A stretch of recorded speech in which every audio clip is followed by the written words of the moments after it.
Okay, real quick on lecture 32 and 34, part 1, we're going to be talking about substitution. I know that this is something that a majority of you guys have done quite a bit before. We've been doing it since Algebra 1, maybe even middle school.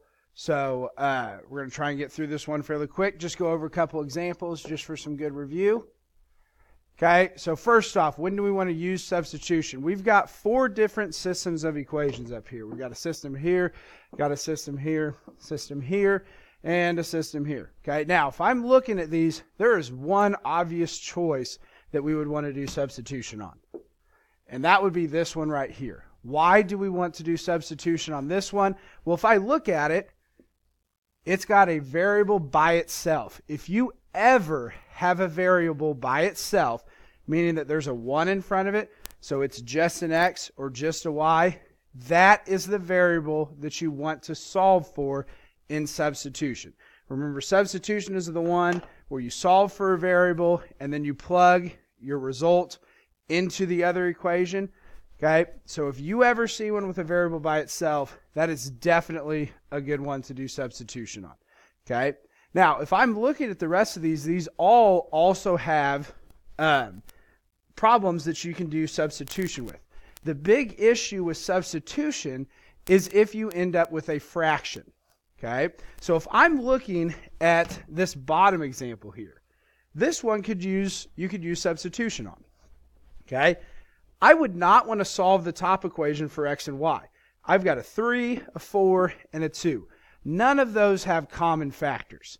But if I look at this bottom equation, I could solve for x or y, and I would be able to get an answer that does not involve any fractions. Because if you look, 3, 3, and 3, you don't need to worry about dividing any of those. Okay? I mean, if I take a 3 divided by 3, it's going to give me 1. So I'm not going to have any fractions. If I look at these 2 examples up here, okay, they also are examples that you could use substitution on. If you looked at this bottom equation of the top one here, I could solve for y, and I wouldn't get any fractions involved. If I solve for y on this, everything's going to have to be divided by 2, but all of those numbers are divisible by 2.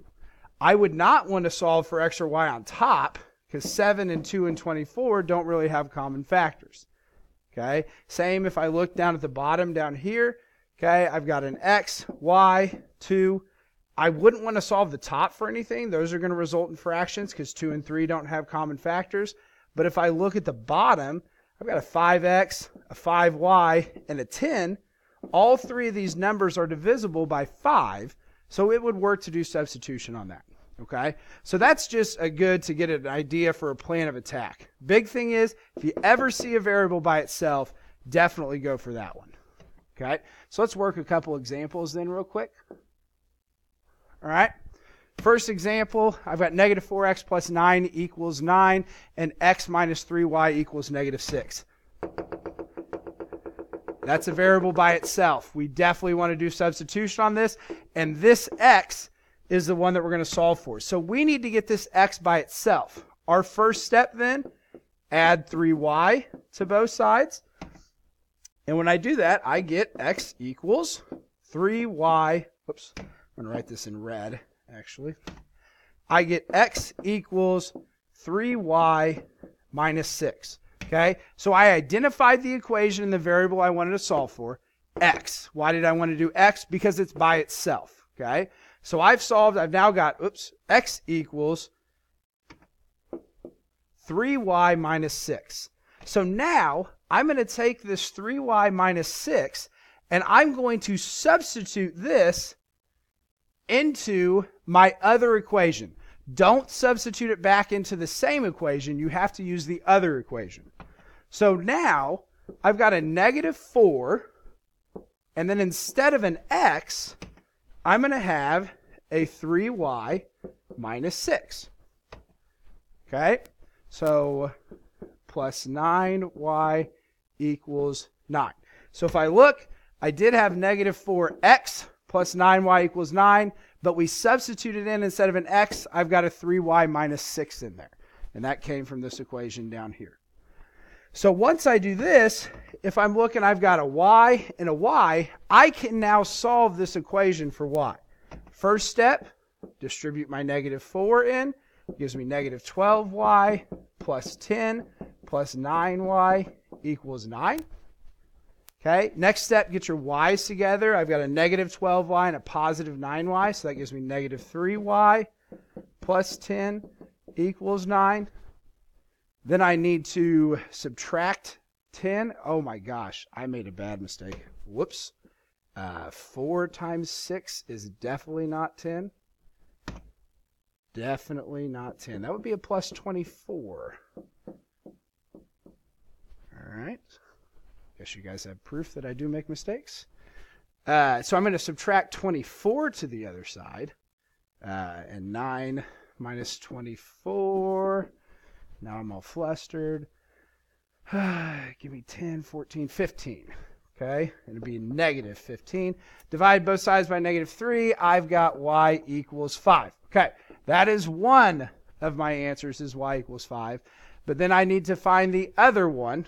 Okay, and my other one, I'm going to take this y equals 5, and I can plug it back into either one of these equations. It does not matter which one. I'm going to plug it back into x minus 3y. The reason I'm plugging it back into this one is x is already by itself. It's just a little bit simpler.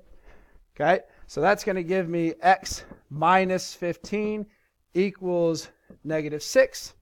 I'm going to add 15 over, and I get x equals 9. My answer, I want to write my answer as, whoops, backwards there again, as 9, 5. I'm going to write it as a point because technically this is a line and this is a line, and what we're finding is we're finding where they intersect. And we'll talk about that a little bit later. But so that's one example there. Let's go ahead and do another example then. Did I go to the other slide?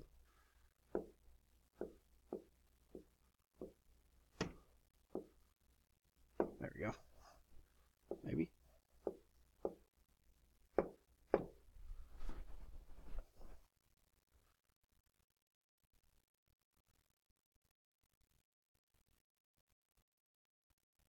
What is going on? Okay.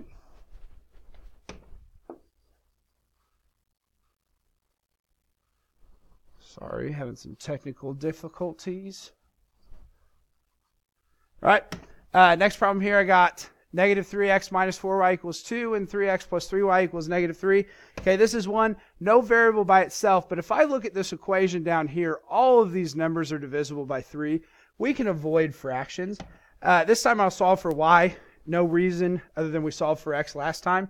So I'm going to subtract 3x to both sides. Gives me 3y equals negative 3x minus 3. Last step, trying to get y by itself, I need to divide everything by 3. So I end up with y equals negative x minus 1. Okay, this part needs to be substituted in to my other equation. Since I solved for y, I'm going to plug that into my y this time. So I've got a negative 3x minus 4. And then instead of a y, I'm going to substitute in negative x minus 1 equals 2. Okay, so again, I've got just x's now. So I can solve this equation for x. Distribute in my negative 4. I get negative 3x plus 4x plus 1 equals 2. Combine my x's together, that gives me an x plus 1 equals 2. Last thing I need to do is subtract that 1 over, and I find that x equals 1. Okay, that's one of my answers there.